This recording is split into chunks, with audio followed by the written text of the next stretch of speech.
Warning: the following video contains scenes of graphic violence. Viewer discretion is advised.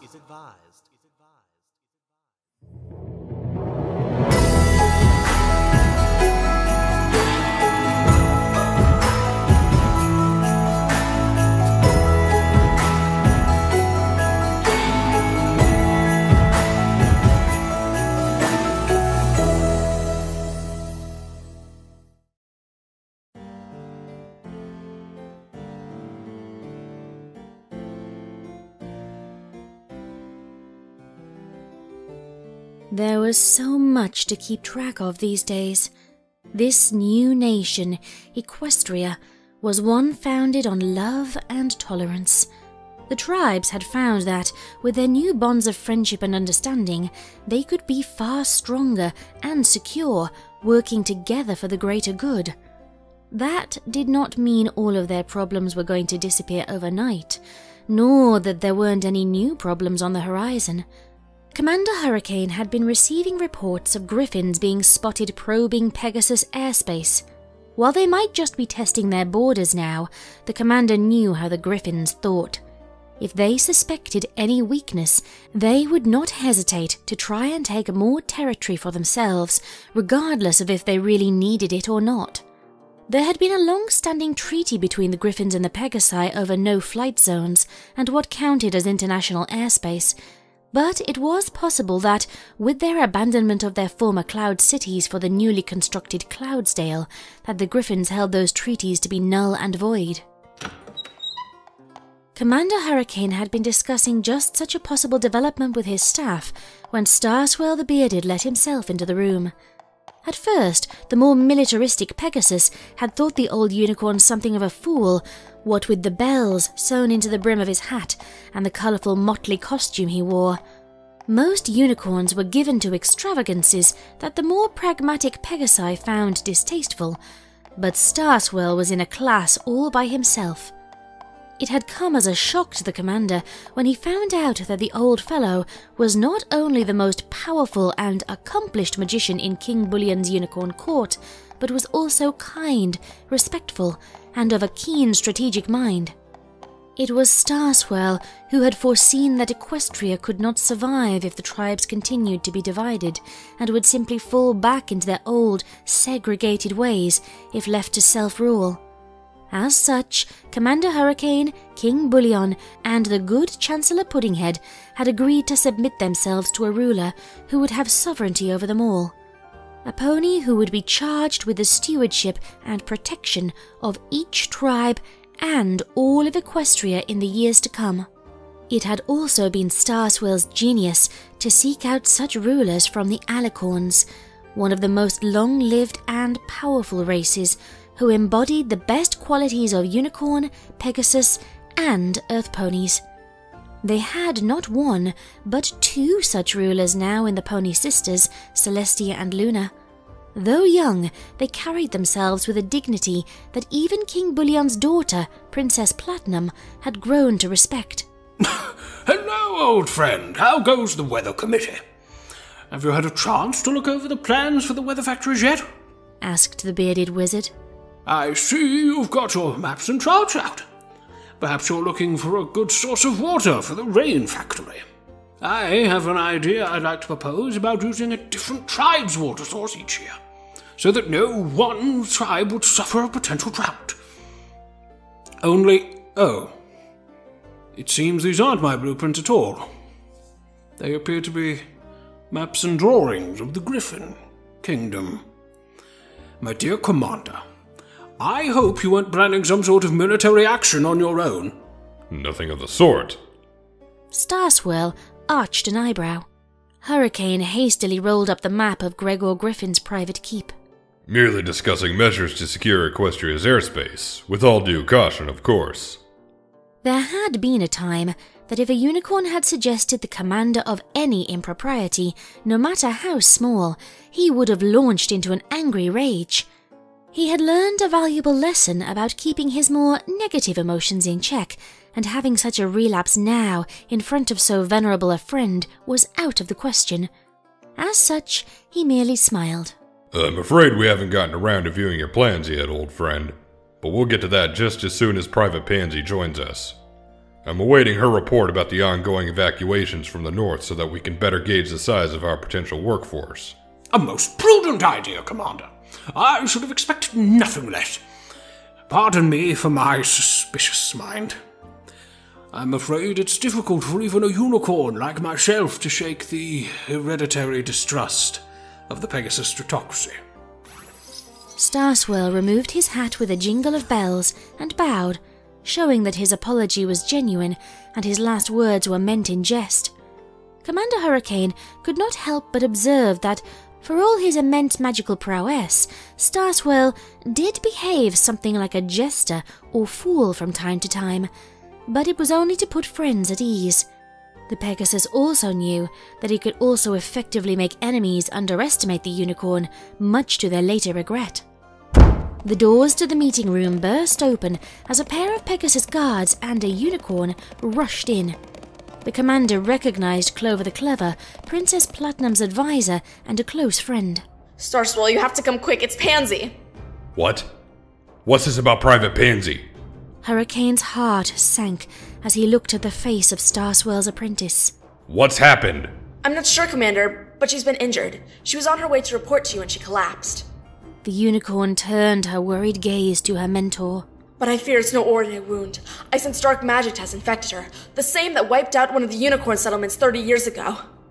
Starswirl's face darkened. Take me to her. We haven't a moment to lose.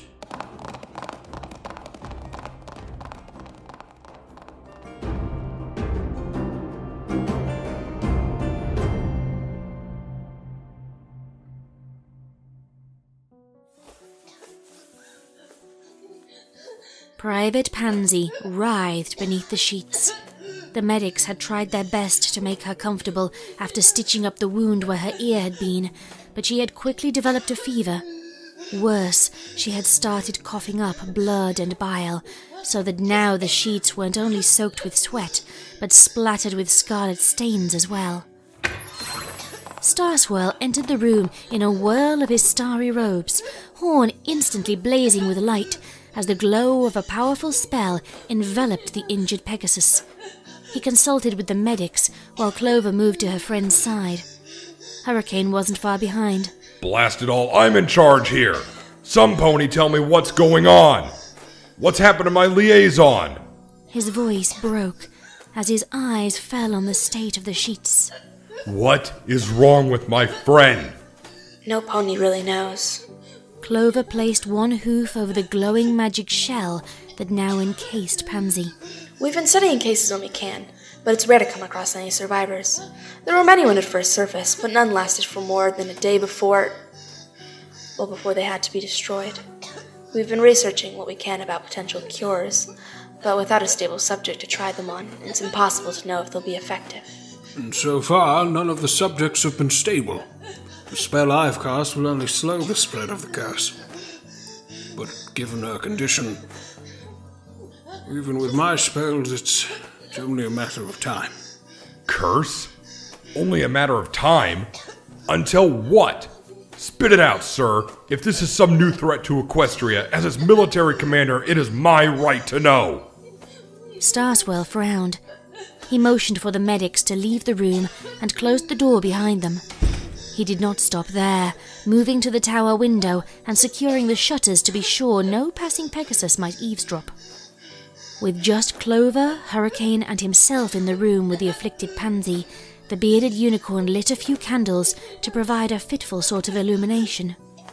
It's only a matter of time, Commander, until we lose poor Pansy in more ways than one. She is under the sway of a dire curse that saps the life from Earth Pony, Pegasus, and Unicorn alike. We've tried to keep this under wraps to prevent a panic from spreading through the populace. In the more advanced stages, which I am sorry to say that Pansy is on the verge of, the body is destroyed and replaced with a simulacrum that is possessed of nothing but a cruel and violent hunger. If there is anything you wish to say to her, Hurricane, I suggest you do so now. The commander, for all his bravery, looked truly shaken. She can hear us? Can she speak? Yes. The barrier is for our safety. To keep the curse from spreading. My spell work should have slowed the process sufficiently now that the worst of the pain is over. I only wish that I could do more. Starswirl's brow knit in thought. Actually, Clover, your teleportation spells have come along now, yes? You should be able to blink between here and the castle of the Royal Pony Sisters. Fetch the princesses as quickly as you can. Alicorn magic may succeed where unicorns has failed. Of course. I'll return as swiftly as I can. Clover vanished in a flash of violet light.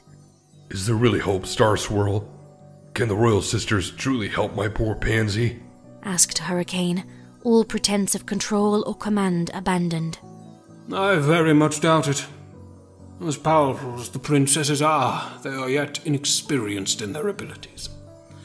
They were recently blank flanks after all. While that means little when it concerns their maturity, it does mean they are still very much coming into their own. I merely sent Clover away so she may be spared witnessing the end. Starswirl gazed sadly at Pansy, and at that moment he looked every bit as old as his many years. She's stirring, Commander. Now's your chance. Indeed, Pansy's eyes, closed tight as she had grimaced and groaned on the bed, fluttered open. She was beautiful beneath Starswirl's shimmering spell, but she had always been beautiful to HaileyK. Only rank and duty had kept the old warhorse from saying so, something he never once had cause to regret, until this day, this moment. Private Pansy, can you hear me? Are you in pain? I was, Commander. She spoke slowly, as if in a daze. Not anymore, though. Everything feels so fuzzy. I wanted to see you. I needed to see you before the end. I heard what Master Starswirl said, but I knew even before he said it, what that monster has done to me. She tricked me. After all, I guess. Trick or treat. Who did this to you? Give me a name, Private. Or if you don't have one, give me a description, and I swear I'll bring the full might of the Equestrian military down on them so fast they'll never know what hit them. Fire crept back into HaileyK's eyes. No! No, please don't!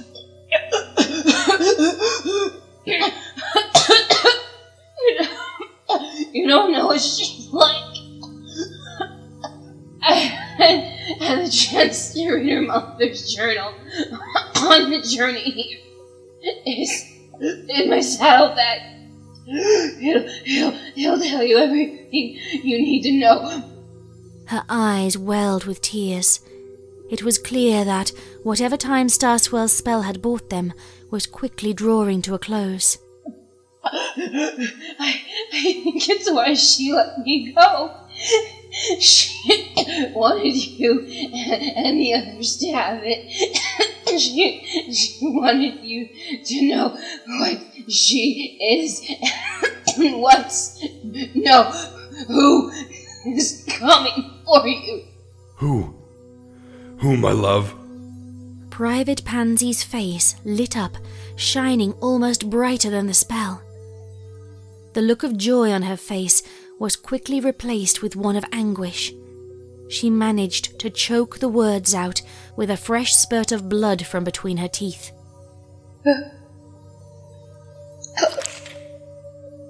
Candy Mare.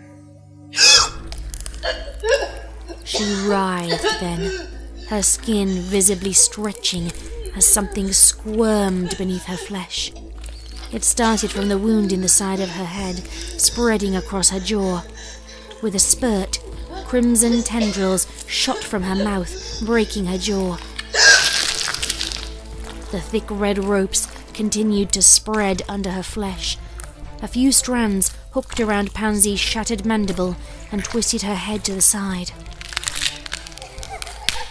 With the popping and snapping sound of bone grinding against bone, a voice that was not Pansy's own echoed from her ruined mouth and sang mockingly.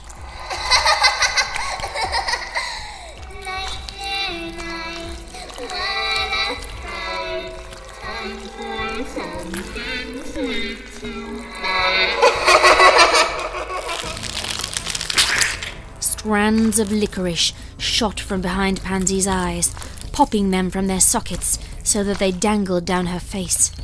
The tendrils jammed themselves into the magical shell. They pierced the barrier as if it was made of paper. Starswirl, what's happening? Hurricane fell back, the flailing appendages missing him by mere inches. I warned you! The victims are never stable!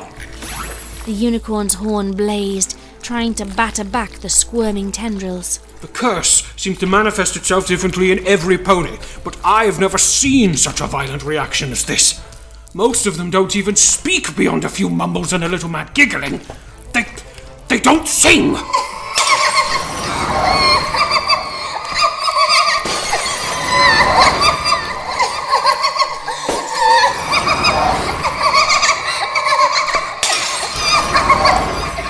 For all the powerful mage's efforts, the tendrils were bursting out from the protective shell in more and more places. Pansy was now little more than a swollen mass, inflating from the inside as more and more candy tendrils burst from her flesh. Whatever was inside her threatened to pop her bulging body like a ripe boil. She grew larger, tentacles bursting from every existent orifice and ripping out of new, wet and sticky wounds. Do something! I'm trying! A flash of violet light filled the room. I got back as quickly as I could. I found Celestia in her library, but it took longer to find Luna down in the organ room. Clover's eyes widened as she gazed upon the thing that had once been her friend. By Celestia Beard, what is going on? I don't have a beard. I swear, you must have one radness spell and every pony remembers it forever. I told you, dear sister, no good would come from spending so much time with the books from Starswirl's private library. This is no time for playful banter! Starswirl just barely held back the wall of wriggling appendages with a shimmering wall of magic fire. Celestia's face registered horror before she carefully schooled it back into what she clearly thought was a more appropriate expression for the leader of a nation. Unfortunately, she seemed to think that was a knowing smile. It's like something brought out of a nightmare. Can you speak to it, Luna? Luna's horn sparkled. No, it's not of the natural waking or sleeping world. I'm afraid we're going to have to do this your way. Oh, don't be so grim, sister. It's not every day we get to save Equestria.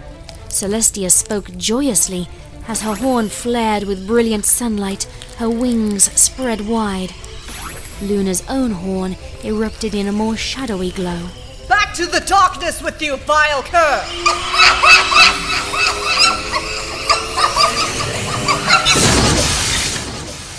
The sisters' twined beams of magic smashed through Starswirl's spell and enveloped Pansy. Her corpse squirmed like a nest of angry maggots as the brilliant sunlight burned the corruptive candy and the shadows enveloped those pieces that tried to wriggle away.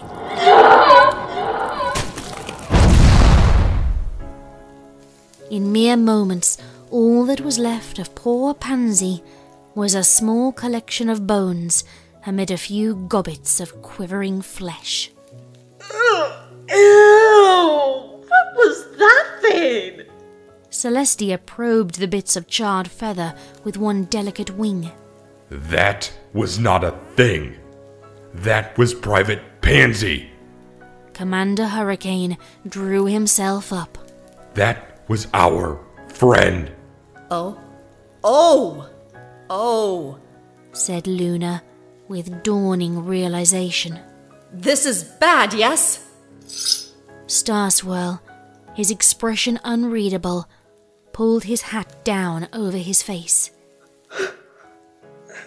All Clover seemed able to do was cry. Commander Hurricane, for his part, reached out a hoof to stroke the side of Pansy's broken skull. Starswirl turned to the private saddlebag, which had been ignored this entire time, and he opened the journal he found inside. He started to read. Celestia and Luna looked at each other, backed slowly towards the door, and then slipped quickly out of the room.